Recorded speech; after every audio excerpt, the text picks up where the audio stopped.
हाय दोस्तों, स्वागत है आपका करियर्स 360 में और मैं हूं आपके साथ प्राची सिंह राजपूत। फिर से आ गई हूं मैं एक वीडियो लेकर, जिसमें आज हम बात करने वाले हैं कि central board of secondary education यानी सीबीएसई ने जो प्रैक्टिकल एग्जामिनेशन है 10th और 12th बोर्ड के लिए वो जारी कर दिए हैं। प्रैक्टिकल की जो गाइडलाइन है वो जारी कर दी है और एसओपीज़ भी जो है वो डाउनलोड आप कर सकते हैं, पढ़ सकते हैं क्या क्या आपको ध्यान रखना है, क्या क्या आपको ध्यान नहीं रखना है।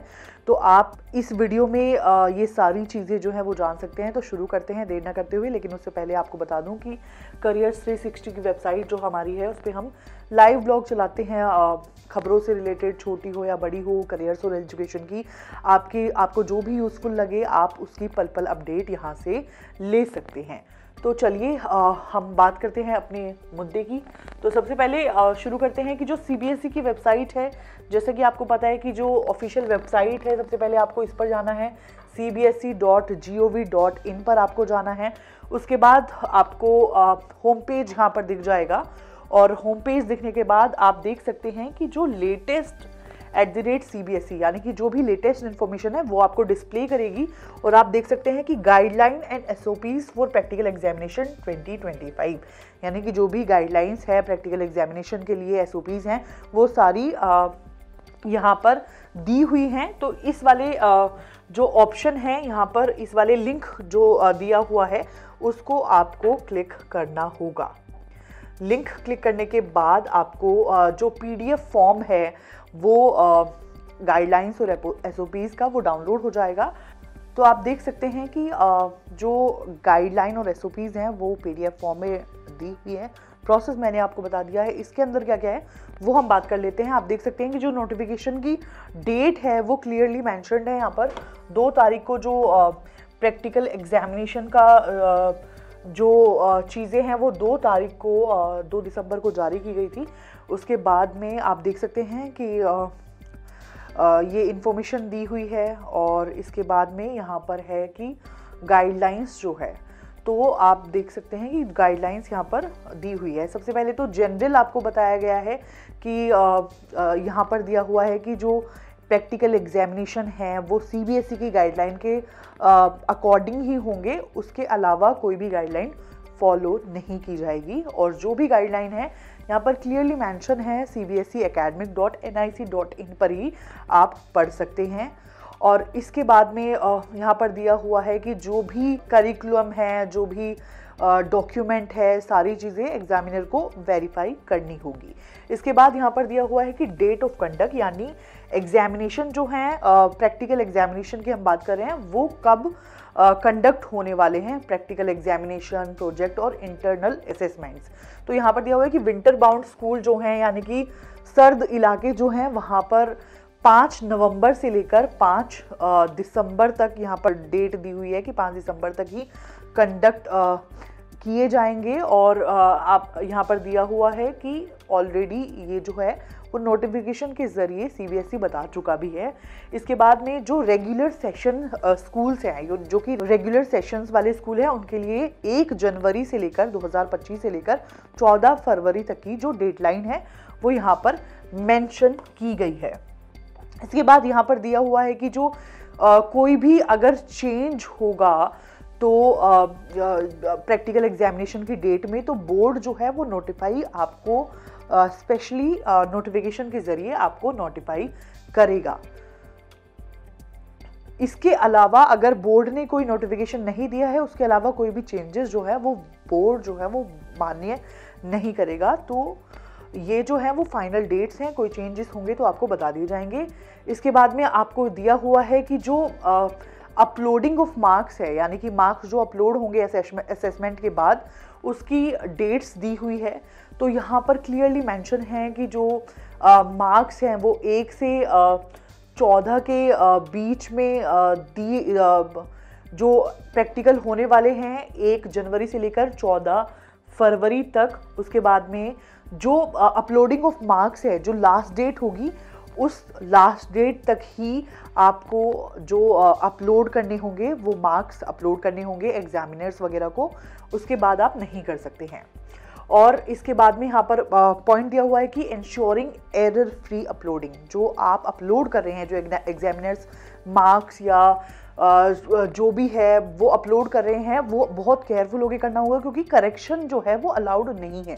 तो सीबीएसई ने जो क्लैरिफाई किया हुआ है कि एरर फ्री होना चाहिए, उसके बाद में जो चेंजेस हैं वो संभव नहीं है। और जो अपलोड करते टाइम जो भी एग्जामिनर्स हैं उनको बहुत ये भी ध्यानपूर्वक करना होगा कि जो गाइडलाइंस है सीबीएसई की उनको फॉलो किया जाए। उनके अलावा कोई भी गाइडलाइन जो है वो वैध नहीं होगी। इसके बाद यहाँ पर दिया हुआ है कि जो रेगुलर स्टूडेंट्स हैं उनकी एलिजिबिलिटी को उनको ध्यान में रखना होगा। और इसके बाद में अगर कोई भी स्टूडेंट्स हैं जो लिस्ट में नहीं हैं, या फिर कोई स्टूडेंट अगर देखता है कि उसका नाम जो है वो लिस्ट में नहीं है, तो वो रीजनल ऑफिस जो है वो उससे कांटेक्ट कर सकता है। इसके बाद प्राइवेट स्टूडेंट्स के लिए भी यहाँ पर गाइडलाइन दी हुई है। इसके बाद में आपको दिया हुआ है कि अनफेयर मीन्स, यानी कि अगर कुछ भी एग्जामिनर जो हैं जब आपका प्रैक्टिकल ले रहे हैं, इंटरनल असेसमेंट ले रहे हैं, और अगर आप उन्हें किसी भी तरीके से इन्फ्लुएंस करने की कोशिश करते हैं या वो कुछ अनफेयर मीन्स अगर आपके फाउंड करते हैं, कुछ गलत है पेपर फैक्ट या कुछ भी, तो जो एक्शन है वो बोर्ड की तरफ से लिया जाएगा। तो आपको बहुत सतर्क रहना होगा अब प्रैक्टिकल एग्जामिनेशन के दौरान। और इसके बाद में ये भी दिया हुआ है कि boards right to cancel the practical exam.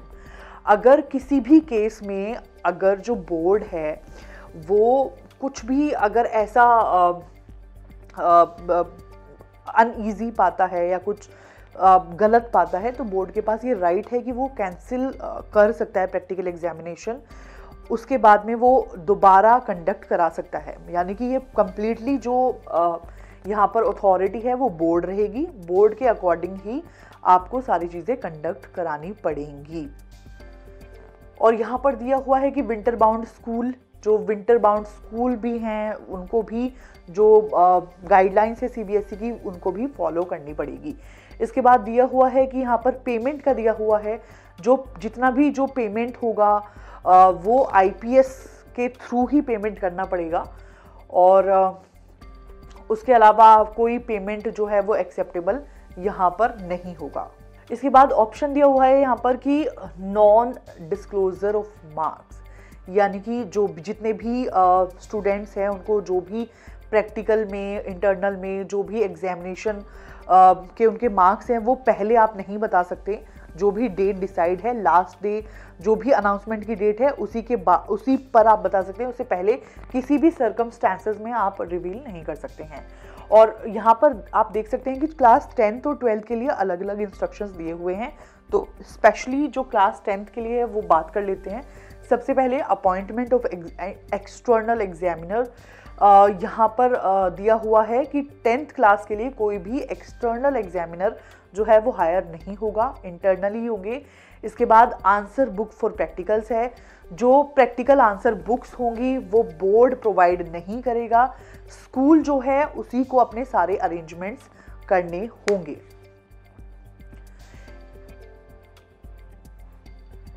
और जैसे ही प्रोजेक्ट, प्रैक्टिकल और इंटरनल असेसमेंट हो जाता है उसके बाद में जो आंसर बुक्स हैं वो बोर्ड को सबमिट करने की ज़रूरत नहीं है। यानी कि आपको रीजनल ऑफिस को सबमिट करने की ज़रूरत नहीं है, स्कूल को अपने पास ही वो रखनी है। इसके बाद 12th क्लास के लिए स्पेसिफिक कुछ इंस्ट्रक्शंस दिए हुए हैं। जैसे कि आपने देखा कि 10th क्लास में ये ऑप्शन था कि जो एग्जामिनर है वो बाहर से हायर नहीं होगा, लेकिन 12th के एग्जाम्स के लिए, प्रैक्टिकल्स के लिए वो बोर्ड जो है वो एक्सटर्नल एग्जामिनर्स जो है वो अपॉइंट करेगा। तो दोनों में आप देख सकते हैं कि डिफरेंस है। और जो स्कूल अथॉरिटीज़ होंगी उनके पास ऑप्शन नहीं होगा कि वो कोई ऑल्टरनेट अरेंजमेंट्स करे, क्योंकि वो बोर्ड से ही प्रोवाइड होने वाले हैं। जो बोर्ड अपॉइंट करेगा वही एग्जामिनर्स होने वाले हैं। और अगर कोई लेट होता है, कोई प्रॉब्लम आती है, नॉन अवेलेबिलिटी है, तो आपको रीजनल ऑफिस में तुरंत आपको जाकर इन्फॉर्म करना होगा। और फिर उसके बाद में जो रीजनल ऑफिस है वहां से किसी दूसरे आपको एग्जामिनर को अपॉइंट किया जाएगा। इसके बाद में appointment of observers by the board. जो बोर्ड है वो प्रैक्टिकल असेसमेंट और जो एग्जामिनर्स है वो अपने जो ऑब्जर्वर्स है वो स्कूल में अपॉइंट कर सकता है देखने के लिए कि जो फेयर कंडक्ट हो रहा है कि नहीं हो रहा है, और वो कंसर्न्ड असेसमेंट के लिए देखने के लिए। उसके बाद में यहाँ पर जो दिया हुआ है कि जो स्कूल्स हैं उन्हें कंसर्न्ड रीजनल ऑफिस के कांटेक्ट में रहना होगा अपनी ऑब्जर्वर्स की लिस्ट प्राप्त करने के लिए।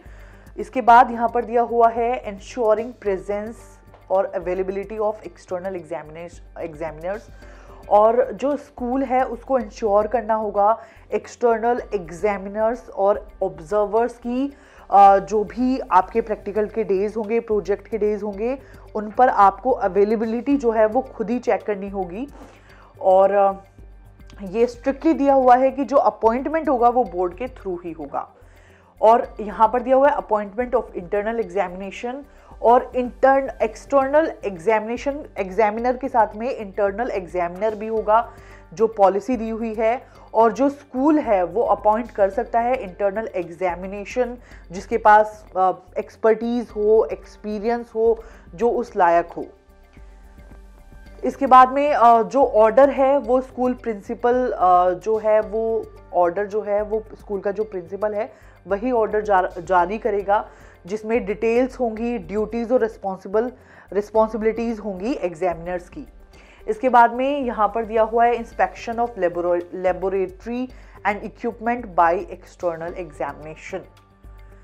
जो प्रिंसिपल या फिर हेड होगा स्कूल का, सबसे पहले उसको तो प्रैक्टिकल एग्जामिनेशन के लिए जो लैब है वो रेडी करानी होगी, और एक्सटर्नल एग्जामिनर्स हैं वो स्कूल की लैब में विजिट करेंगे।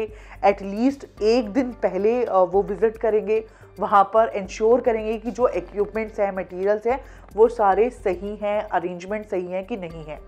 अगर कोई भी कुछ ऐसी चीज़ें हैं जो ख़राब हैं और नहीं वर्क कर रही हैं तो इंस्टेंट एग्जामिनर को जो हेड ऑफ स्कूल है उसको इन्फॉर्म करना होगा, और हेड ऑफ स्कूल ही है जो वही रिस्पॉन्सिबल होगा सारे अरेंजमेंट्स के लिए।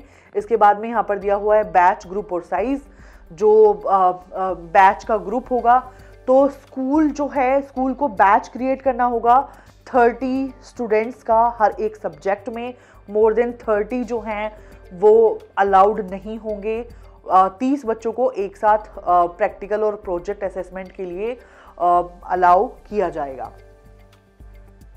इसके बाद यहाँ पर दिया हुआ है कि जो बैचेस हैं वो क्रिएट होंगे एक्सटर्नल एग्जामिनर्स को जो सीबीएसई से रिसिप्ट मिलेगी उसी के अकॉर्डिंग, कंफर्मेशन के बाद ही उसको ये करने को मिलेगा।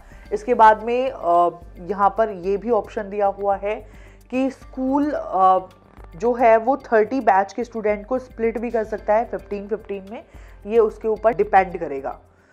इसके बाद ये भी है कि पहले जो 15 स्टूडेंट है वो लैब का एग्जाम दे सकते हैं, और उसके जो बाद के जो 15 स्टूडेंट है वो तब तक पेन और पेपर का काम, अपना प्रैक्टिकल का जो भी है थियोरेटिकल वर्क है वो कंप्लीट कर सकते हैं।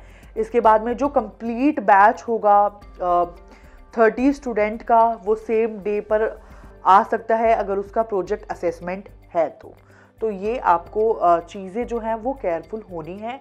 और यहाँ पर name and examiner, number of the practical examiners. तो स्कूल को जो है ये स्कूल की रिस्पॉन्सिबिलिटी है, जो भी एग्जामिनर अलाउड है उसका जो बैंक अकाउंट पे नेम है वही नेम आपको डिटेल प्रोवाइड करनी होगी। इसके बाद स्कूल रिस्पॉन्सिबल होगा, जो भी टीचर होगा उसको यूनिक आईडी प्रोवाइड करनी पड़ेगी, और यही जो एग्जामिनर है वो उसी नंबर के अकॉर्डिंग आपकी जो भी चेकिंग है वो सब करेगा। इसके बाद यहाँ पर दिया हुआ है कि conduct of examination assessment in sessions. आपको मेक श्योर करना है जो एग्जामिनर हैं उनको कि 2 सेशंस जो हों वो 2 या 3 सेशन ही एक दिन में हो, और जो नंबर के स्टूडेंट्स हैं वो 30 से ज़्यादा ना हो, जैसा कि मैंने आपको बताया हुआ ही है। इसके बाद में यहाँ पर दिया हुआ है कि uploading of photograph through app link. जो स्कूल है उन्हें जो एग्जामिनेशन और असेसमेंट के जो फोटोज़ हैं वो अपलोड करने होंगे, वो उनकी रिस्पॉन्सिबिलिटी होगी। For uploading 1 group photograph of each batch during the practical examination, हर एक बैच का एक फोटो आपको यहाँ पर डालना होगा। फोटोग्राफ जो है यहाँ पर ये भी दिया हुआ है कि जो फोटो है वो लेबोरेटरी में लेना ज़रूरी है। इसके बाद में जहाँ पर प्रैक्टिकल एग्ज़ाम कंडक्ट होंगे और जो लेबोरेटरी है वो क्लियरली सीन होनी चाहिए फोटोग्राफ में। इसके बाद में यहाँ पर दी हुई है कि अटेंडेंस शीट का भी दिया हुआ है कि जो अटेंडेंस शीट है, जो जितने बच्चे प्रैक्टिकल एग्जामिनेशन में अपीयर कर रहे हैं वो ध्यान पूर्वक आपको करेक्ट हर एक स्कूल जो है वो रीजनल ऑफिस को भेजेगा और वो क्लियरली मेंशन होनी चाहिए, उसमें कोई गलती नहीं होनी चाहिए। और यहाँ पर ये भी ऑप्शन है कि rescheduling of practical of absent student, यानी कि जो एब्सेंट स्टूडेंट है उनकी रीशेड्यूलिंग का जो प्रैक्टिकल असेसमेंट है वो ध्यान रखना होगा। सबसे पहले तो यही है कि जो गिवन शेड्यूल है बोर्ड की तरफ से या स्कूल्स की तरफ से वही उसी को फॉलो करना होगा। अगर कोई स्टूडेंट किसी भी रीज़न से एब्सेंट है तो उसे रीशेड्यूलिंग के लिए डेट नोटिफाई करनी होगी। कोई स्पेशल परमिशन जो शेड्यूल से बाहर आती है वो बोर्ड एंटरटेन नहीं करेगा।